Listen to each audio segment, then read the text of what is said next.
So the worst possible thing pretty much just happened in My Hero Academia 149.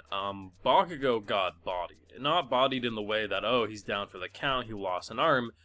Based on their reaction, they're saying his heart is just, I don't know, gone, destroyed, not beating. And that looks like a death blow. Now, I'm gonna hold on to hope that he pulls through. We do arguably have the best character there to fix a broken heart. Best Genus and his threads. You have to imagine that is enough to like patch up a lot of things. And if Deku gets there in time, granted there's other strong characters. Hell, we have characters that can basically use electricity.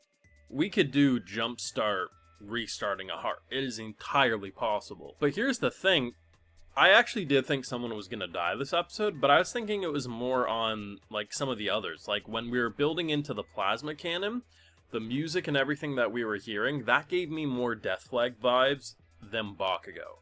Because Bakugo felt too shielded to even, for me to comprehend him potentially dying. Because I guess for me, Shoto, Todoroki, Bakugo, and Deku are, like, the three that I, like, never have worried about. They just kind of feel like the main three, and I guess in a way. Endeavor, All Might, I actually have always thought they had chances to die. Hawks has dodged death flags so much at this point, I'll be more surprised if he does die at this point, just because I thought he should have died a lot of times already. But it's the fact that the way they build into what they're trying to present as Bakugo's death. It's both like the worst thing that could possibly happen, but such great characterization. I'm hoping he pulls through, and I will be jumping for joy if he does. But if they had to commit to killing a character, this would absolutely be the way to do it, because ultimately what we're dealing with is a character who has felt so frustrated that he's fell behind Deku, and is basically feeling like he's not good enough. And if anything, this entire fight has proven that he is so good enough, and it's just heartbreaking to know that he potentially will never know that fact. Now, of course, I have full live reactions over on Patreon. If you want to see my full and good thought to any of these episodes, it's going to be over there exclusively. So, my favorite part of this episode wasn't even just like the shocking reveal at the end of the episode. It was more so Bakugo's frustration, because over the course of this episode, you really get a sense that he is trying his best, but Shiggy is completely bodying him.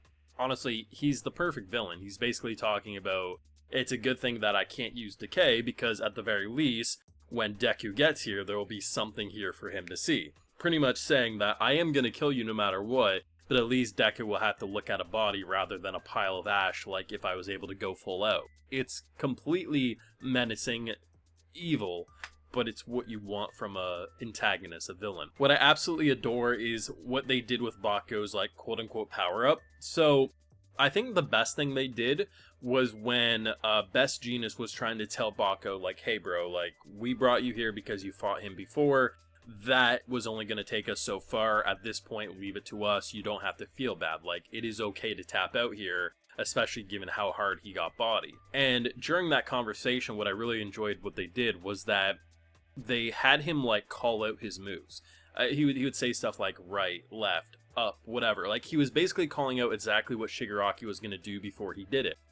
So even though it is true Bakugo isn't the one to be enough to stop Shigaraki, seemingly, that's most likely Deku for obvious reasons, the fact that he's not worthless, he's not pathetic, and he is useful, it really goes a long way, because that moment alone is enough to say, okay, if he's able to predict his movements because he's focused and analyzed them so well, he's still useful. And then the way they explained his new move about how, you know, okay, we're concentrating, usually with Bakugo, he concentrates it all on his hands, and then basically what ended up happening was his whole body became a propulsion. And it, of course, hurt him. He was in excruciating amounts of pain, but the ability that he had such speed, it was almost like he was teleporting. The fact that he had that much speed, was able to get hits in on Shigaraki while also being able to dodge all of his attacks because he memorized the moves. You actually felt like, rather than it being a typical shonen where the power of friendship came in, he powered up because he had to win for his friends, more so the combination of what his new move was capable of, him pushing himself to his absolute, like, beyond his breaking limit, if anything, on top of memorizing his moves, you felt like he was earning that W. And unfortunately, when you see the end result at the very end, it's heartbreaking, because, you know, I'm always up for, like, someone losing a limb. I thought maybe we're gonna see that. And then when they said his heart, I was like, yeah, he's gonna... And I was like, oh. Oh. That ain't good. Like I said, though, we do have someone who can stitch things. We do have electricity to help jumpstart things. Maybe throw in Deku getting there for a nice compression. Honestly, hell, Lemillion also is pretty strong. Maybe he could do stuff. I don't know. Like, I think there's a combination of things to jumpstart his heart. The unfortunate thing is Shigaraki's not going to be the type of person to allow him to get medical care. So that's the unfortunate thing. But if Deku gets there in time and distracts Shigaraki while the others do stuff, it is possible. It's just not looking good or likely as it stands. Every time I think we've reached the peak of what this season can give us, they continuously give us more. And I think the best part about this season of My Hero is that every character is getting like a badass moment, or at least a good majority. It's not just the central 3 student heroes or the central 2, number 1, number 2 heroes, right? Like, everyone is getting these, like, these are the types of moments that would be the peak of most shows, yet we're getting it week after week. And it's just wild to see the amount of passion and quality coming through with this final battle, right? I mean, Coffin in the Sky is an insane idea, and had Deku got there in time, or, actually not been pushed away, Shigaraki probably would have lost pretty much right away, is my gut reaction. But now that things have been pushed back, it's gonna be a bit before they can potentially defeat him. I did appreciate that it wasn't just Bakugo's time to shine. The plasma cannon was really cool. The idea of charging that thing up and quite literally disintegrating all of the fingers and stuff.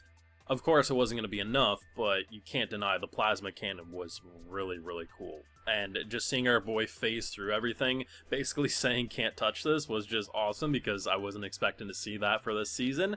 And honestly, it's the perfect matchup. Someone who, even if Decay was active right now, he's the perfect type of character to go up against him because he wouldn't have to worry about being decayed while also sneaking in a couple of sucker punches, which is fantastic. I don't know, this was just not what I was expecting, and I think that's pretty much every episode this season of Season 7 of My Hero Academia. Just when you think you know what to expect, who's safe, who's gonna live, who's gonna die, they pull the rug from under your feet, but I'm gonna hope for a nice repairing of the heart, jump-starting of the heart with some electricity, and maybe a couple of compressions on the chest, and Bakugo gets to breathe again. Maybe that's a fool's hope, but hey, what's wrong with having a bit of fool's hope? Let me know what you thought down below. Be sure to leave a like if you enjoyed, subscribe if you're new around here, of course, ring that bell, and like I mentioned, we got those full live reactions over on Patreon, and hey, while you're over there, I'll also give you a video shout out. Alright, so today we got GR Valis, Rocket No 9, Elden Lord, Lady Killdragon, and Matthew Presurer. So I appreciate the support, everyone. Please take care, and you'll have a good one.